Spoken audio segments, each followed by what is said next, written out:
In a previous video, I showed the Atari 7800 light gun games, noting that I did not own the 7800 version of Sentinel. However, the Atari 2600 also got a copy of this game, and that makes it the only light gun game to come out for the Atari 2600. Let's dive in and take a look.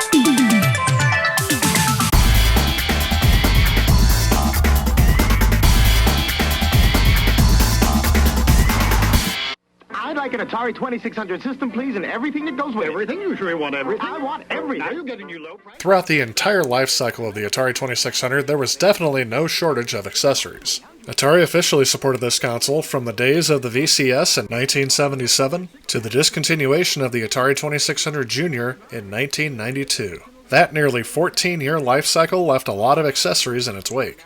The Atari 2600. Now get up to $30 in rebate offers plus a free Pac-Man. Hello everyone, and welcome to another episode of Player One Start. Remember, if you haven't done so yet, to click that subscribe button and the like button by the end of this video to let me know if you liked it. So it's a little bit strange that Atari decided to go ahead and release an Atari 2600 title that was compatible with the XG1 light gun. I say that's kind of strange because by the time they released this game in 1990, the Atari 2600 was about 13 years old. I also think it's crazy that an accessory that they designed to work with one of their 8-bit computers / game systems still actually works on their Atari 2600. That is a concept that really no other console has really duplicated. It's also interesting to note that this game is a port of the Atari 7800 game they made. Unfortunately, that game is extremely hard to find. If I do find it someday, maybe I'll do a video on it, but I figured since the 2600 version is actually a bit more available, then I would go ahead and show this version since I have it. The fact that this version is more available and cheaper than the Atari 7800 version may be evidence of the fact that they sold more copies. Unfortunately, I can't substantiate that claim because there's very little information on the sales of this game. But anyway, before we get too far into it, let's go ahead and take a look at what this game actually is. Warning, due to the nature of light gun games, the following contains several screen flashes. Viewer discretion is advised. Even though I could try this out on my modded 7800, I'm actually going to play this on the good old original Atari.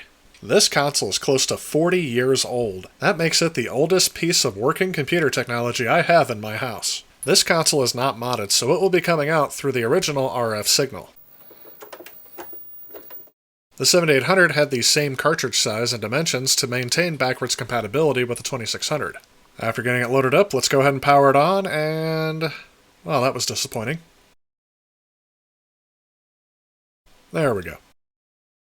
And there we go, everything still works. It is still amazing to me that a game that came out at the very end of this console's life cycle, that takes advantage of an accessory that wasn't really designed to work with this console, still works after all this time.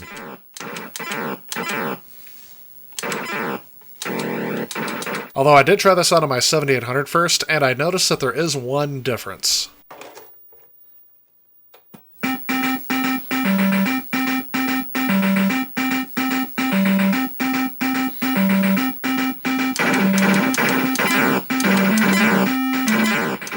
So you might have noticed that this game actually has a soundtrack that plays at the beginning and throughout the level. This only plays on my 7800, however, it does not play on the Atari 2600. I don't have another Atari 2600 to try this game out on, so I don't know if that is a difference between how it plays on the 7800 versus the 2600, or if my console is just having an issue. Either way, the game still plays the same. So as you can see, Sentinel is a side-scrolling action game. Several worlds have fallen victim of an alien attack, and it's up to you to free them. So in order to save the world, you have to protect a glowing orb called the Sentinel. It can absorb alien energy. As the Sentinel floats above the various scrolling landscapes, you need to protect it from attacks by using the light gun to destroy enemies and fire. If you fail to destroy an enemy, it will deplete the Sentinel's energy supply, which will eventually destroy it.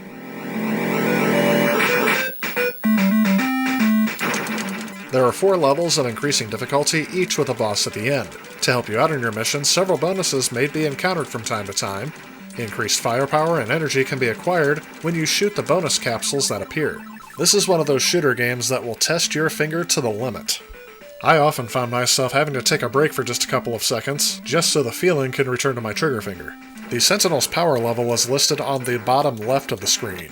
In the middle is a representation of the amount of distance left to go before you reach the boss. And on the right you can see an S meter. When this meter is fully charged, you can shoot the Sentinel and it will destroy all enemies on the screen. Looking back over on the very far left, you can see icons which represent your lives.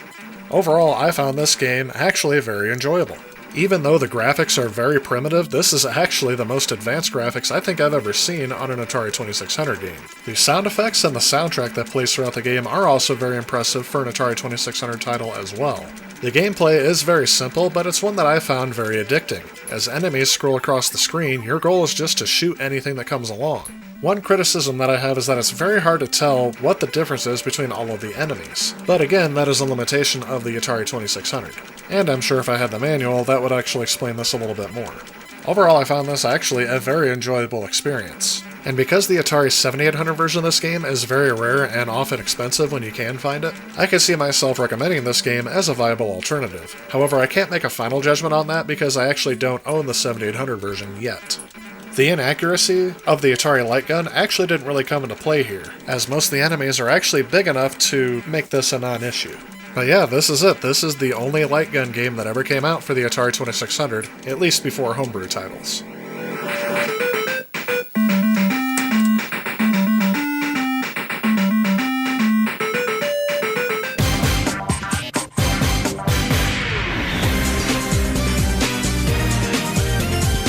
Alright, so what are my thoughts on Sentinel for the Atari 2600?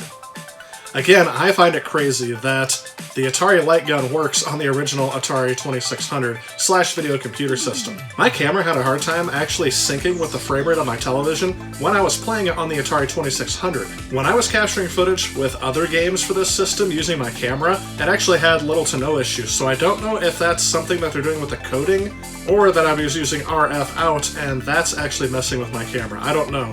Though I was able to get a better picture from my Atari 7800 over composite. I also don't know what was causing that issue with the sound not playing on the Atari 2600. I don't know if this is a feature of the game, or if this is something that I just didn't have set right on my Atari 2600. There are 6 switches I could have messed with. Unfortunately, I didn't think to do that when I was capturing footage. So there are a couple possibilities that maybe I didn't have something set right, or maybe my console is just getting old and it's having a hard time executing this game.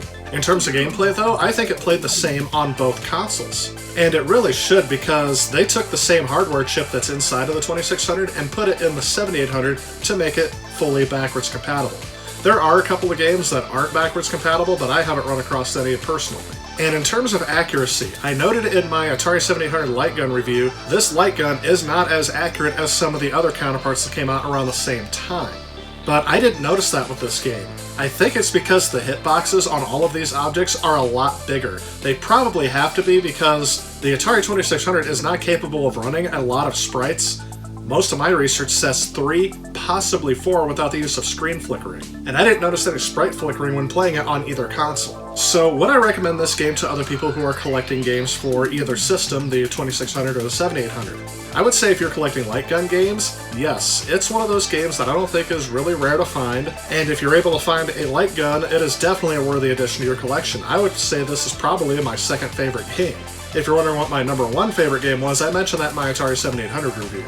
I would have liked to have gone back and compared the 7800 version to the 2600 version, because I actually have no idea what the 7800 version looks like. Yeah, I've gone online and I've seen some screenshots and I've watched some people play it, but I don't think I can accurately judge what the better version is if I haven't played both of them. But anyway guys, that wraps it for this video. Remember, if you like what you see, please hit that like and subscribe button, share with a friend. As always, you can reach out to me on various social media or my website, p1start.com. Again, I want to thank you guys so much for watching, and stay tuned because I have more content coming. I'll see you guys next time. If you like this video and you'd like to help out with future projects on this channel, please consider supporting me on Patreon. Also, if you enjoy the content of this channel, please remember to click on this subscribe button. Again, I want to thank you guys so much for watching. If you'd like to see some of the content I've already done, feel free to click on some of the suggestions that are popping up on your screen. Otherwise, I'll see you next time.